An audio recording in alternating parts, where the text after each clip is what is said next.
Did that fly out of my script? There's a sparrow in the auditorium. How do you do, ladies and gentlemen?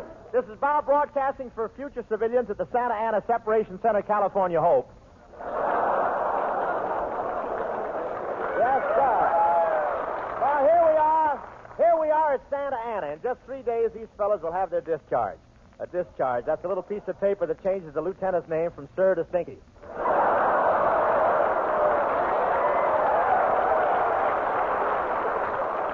I'm just kidding. All the old Army feuds are forgotten. Sergeants are slapping corporals in the back, and corporals are slapping PFCs in the back, and PFCs are slapping buck privates in the back, and buck privates are patting their dog tags. Right now, these fellas are interested in good jobs. I know they are. I saw a couple of guys following one down the street in Santa Ana.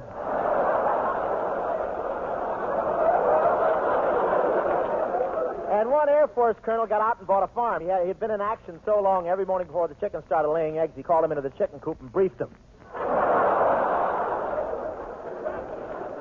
I knew these boys would be glad to see me here today. I said, look, fellas, here's the kind of clothes you'll be wearing when you get out, and 50 guys re-enlisted.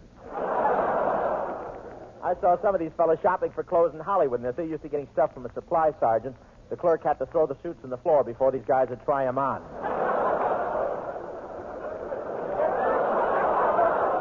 One soldier had been fighting in the jungles for years, and I don't know if it affected him or not, but when the clerk handed him a tweed suit to try on, he spent 3 hours searching through the fuzz for snipers. A lot of these boys went to Hollywood Park. It was a great day for racing. Dorsey L'Amour, Ann Sheridan, and Lana Turner were studying their forms. 4,000 soldiers stood around them doing the same thing. Hollywood Park, that's another type of separation and redistribution center. I invited... Yes. I thought you'd grab that, suckers. Me too. I invited Dottie L'Amour and Betty Grable to share my box with me, but they all wanted to go inside. And my brother got arrested at the track. Somebody went through the crowd yelling, pickpocket, pickpocket, pickpocket. And he stepped up and said, what initial? One of the horses there was a French horse. I know he was French. Instead of lumps of sugar, they kept feeding him chocolate bars.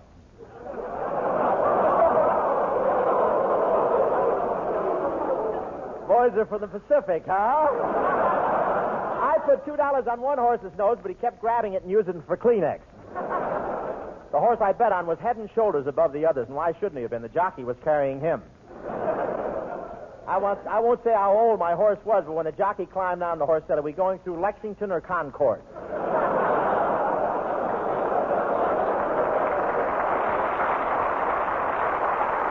Yes, sir. What a horse. He was so swayback, the jockey had to use a periscope to see where he was going. I didn't mind when he came out of the starting gate on his knees, and I didn't mind when he looked at the judges and said, which way do they go? But when the jockey got halfway around the track and started milking him, that was too much.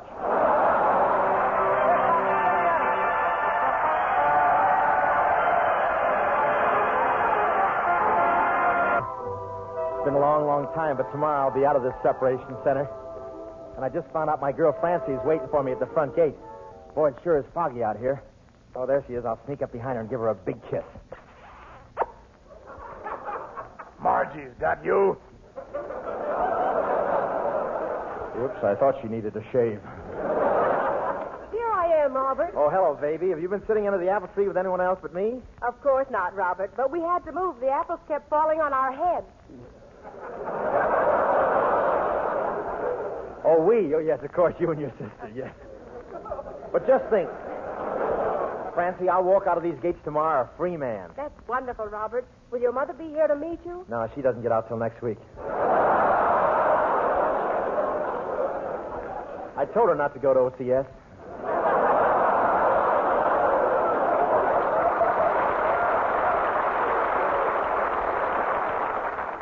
Gee, let me look at you, Robert. You put on weight. No, I haven't. I just haven't turned in my parachute yet. Say, Francie, close your eyes and stick your hand out. I want to put something on your finger. Okay. Oh, Robert, this is wonderful. My dreams finally came true. Gee, I thought you'd never return my high school ring. Well, I just won it back this morning. Gee, Francis, I can hardly wait till I leave this separation center and we're married. Yes, Robert, and in 2 or 3 years from now, we'll stick our heads through the bedroom door and hear soft cooing. Yeah. Then more cooing. Won't that make you happy, Robert? Yeah, I always said there's good money in pigeon raising. Kiss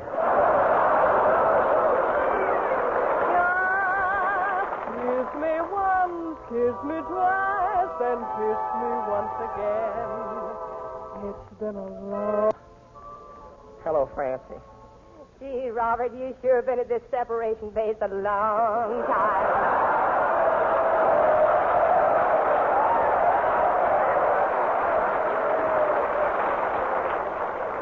Yeah, if I'm here much longer, I won't have to be separated. You won't? No, pretty soon it'll just fall apart. Gee, Robert, I've been waiting for you a long time. Well, how do you think I feel? I've been in the Army so long, my dice are round.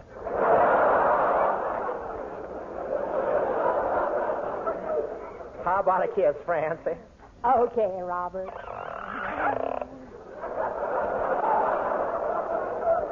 Gee, Robert, you are getting old, aren't you? What makes you think I'm getting old, Francie? Well, when you kissed me 30 years ago, you didn't have to use that drift meter.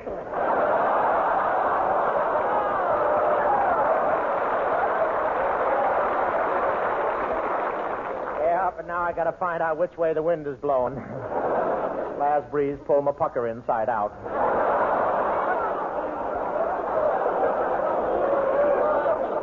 Gosh, Robert, I don't see why you just don't walk out of this here separation base. Oh, can't do that. You know I'm essential. You're essential? Yep, the commanding general likes to boil his eggs in my hot water bottle. Besides, I can't walk out. This front gate is locked. Well, why don't you just go through that fence? Doggone, that's a good idea. There's a board out of that fence over there. I'll go through that.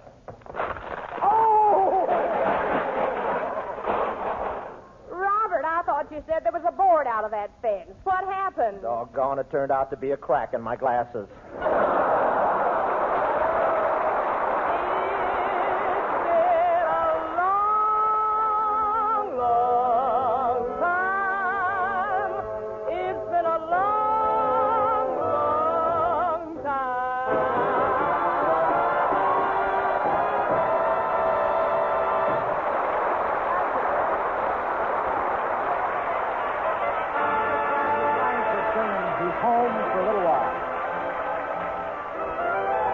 Ladies and gentlemen, ranking with the chaplains and the medics in the list of slightly unsung heroes of our late fracas were the correspondents who braved dangers daily to serve up names, places, and dates of the bravery of others for you along with your morning toast.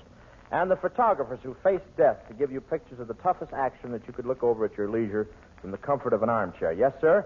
And a lot of those guys didn't make the trip back because they were more interested in facts and photos for you than they were in their own safety. With us tonight, we have a member of the 5th Air Force, a fellow we met in the Pacific 2 summers ago, a combat photographer, Lieutenant Ben Reyes, right here.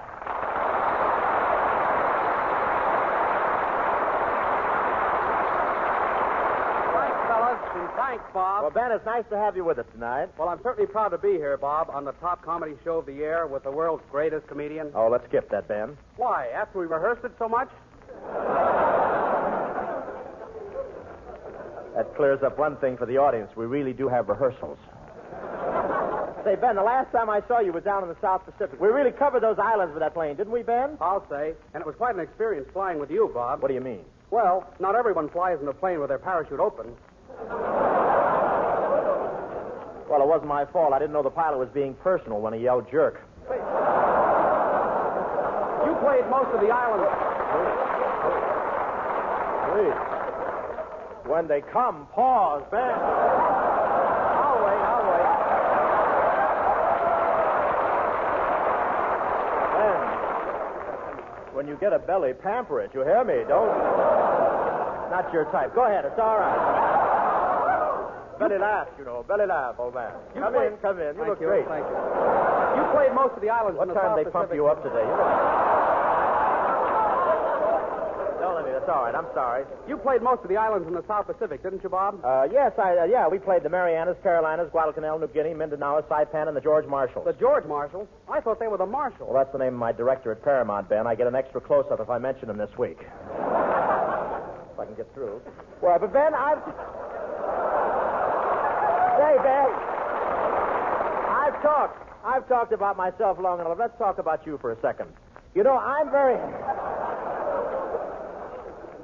interested in photography. In fact, recently I started collecting pictures. Yes, Bob? They told me you'd been to Paris. Yes, and I did very well over there. I sold French soldiers American postcards.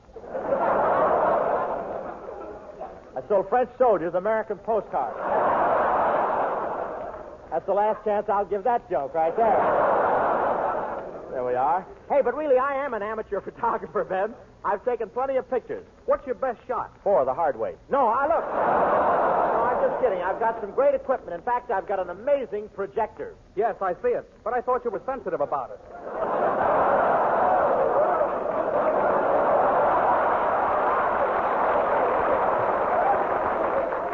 Well, it comes in handy for getting olives out of martini glasses anyway. Tell me, Ben, have you ever photographed any famous celebrities? Yes, I have a picture of Lana Turner, Hedy Lamarr, and Bing Crosby. And how about male stars? No kidding, Bob.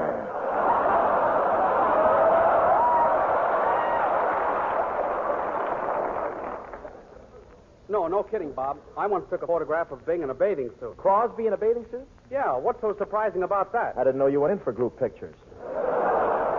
Ben, I hear that you'll soon be a civilian again. Is that right? That's right, Bob. I'm pretty happy about getting out. In fact, you're just the guy I want to talk to. I am. Yeah. Say, where do you get those cheap suits? Are you kidding? You're kidding, of course. This outfit costs $22.50 secondhand. Say, Ben, how about you and I having dinner tonight? We can hash over past experiences. That'd be great, Bob. But I left my wallet at home, and I'm broke. Well, good night, Ben. It was nice talking to you. Thank you very much. Thank you, Lieutenant Van Ray. Thank you. Here comes Kitty Bennett.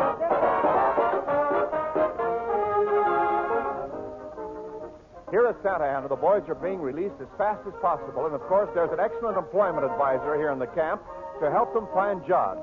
However, a lot of phony agencies are making a racket of finding jobs for servicemen. Tonight, we show you what happens when a couple of ex-servicemen fall in the hands of a phony job broker. Hey, soldier.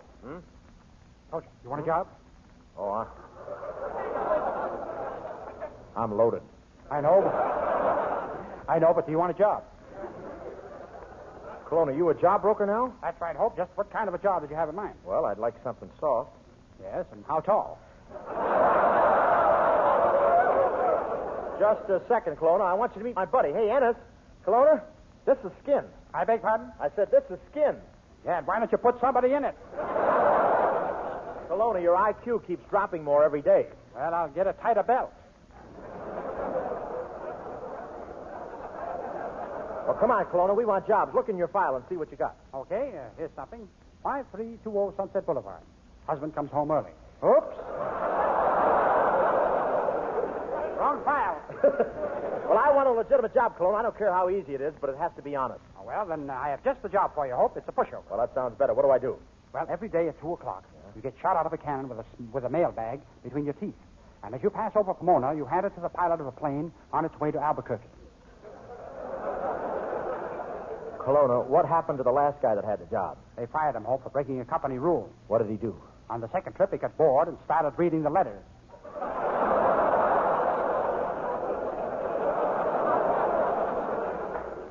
Look, Maltese mush, I don't think you can get me and Skinny a job at all. Come on, Skin, I'll buy you a newspaper. Yeah, let's look in the want ads, Bob. Okay.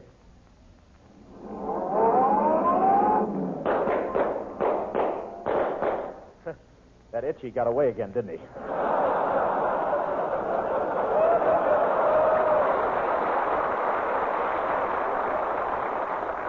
Say, here's something. Listen to this.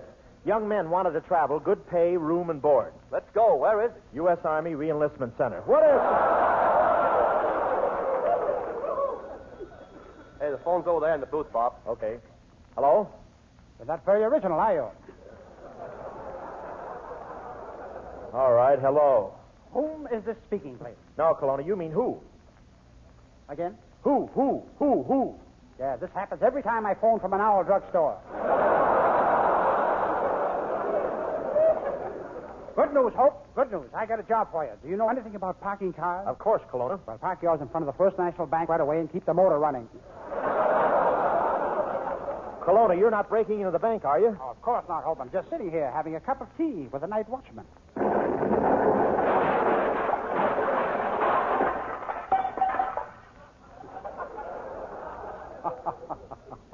Too much lemon. Kelowna, when you're looking for jobs, you're not supposed to pound the pavement with your head. I know, but listen, Hope, I've got a job for you and Ellis. Go over to a little hotel on 99th Street. A couple of our city's loveliest girls have taken it over. Oh, boy, pretty girls. Let's go, Skin. I wonder what they look like.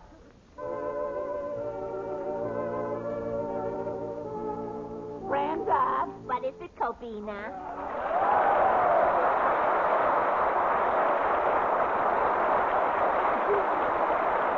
Gee, Brenda, imagine running a hotel. What are our rates? $5 a day for soldiers. Gosh, only $5 a day? Well, that's all we can afford.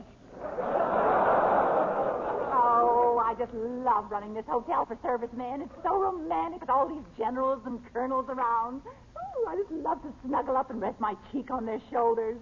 Who are you kidding, Cobina? The closest you ever got to brass was the time you got your head caught in the cuspidor.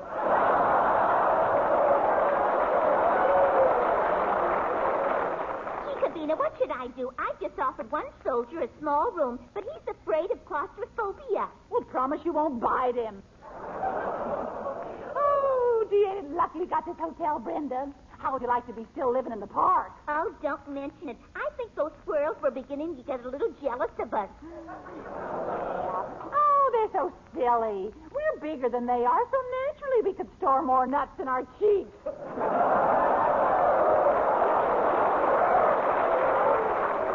Gee, Brenda, I hope we don't get overworked here. I'm a little worried about my health. Every time my head gets below my waist, I get dizzy. Well, Cabina, I told you time and again, you ought to stop walking that way. Say, by the way, I'm getting hungry, ain't you? Let's put on the feed bag. Okay, Brenda, it's hanging on that nail there. Oh, look. Here's a customer. Oh, hello, girls. I'll have a room. Oh, here's a pen. Just sign the register.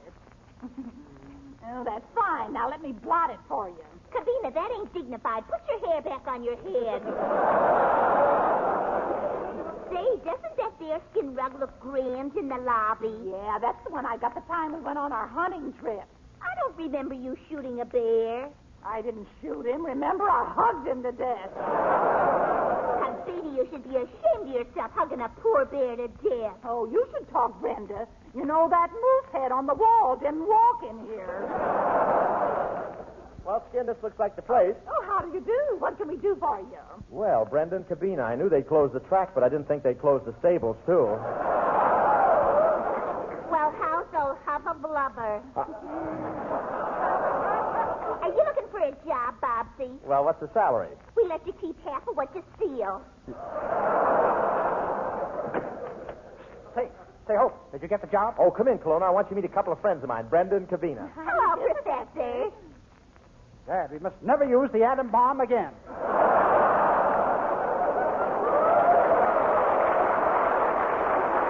Hey, what do you want, Kelowna? I came over to collect my commission for getting you this job, Hope. Reach for the ceiling. This is a stick-up. A stick-up, so this is how you play your hand, huh? Yes, this is how I play my hand, Hope. Now open the cash register and start dealing.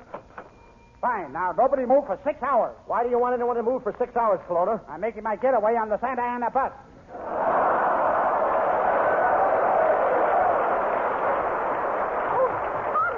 Bobsy, follow him. Don't let him take our money. He's going up the stairs to the roof. Okay.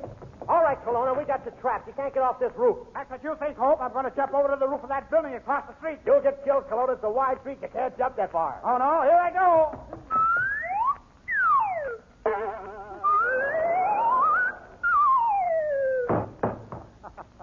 Lucky that telephone wire was there.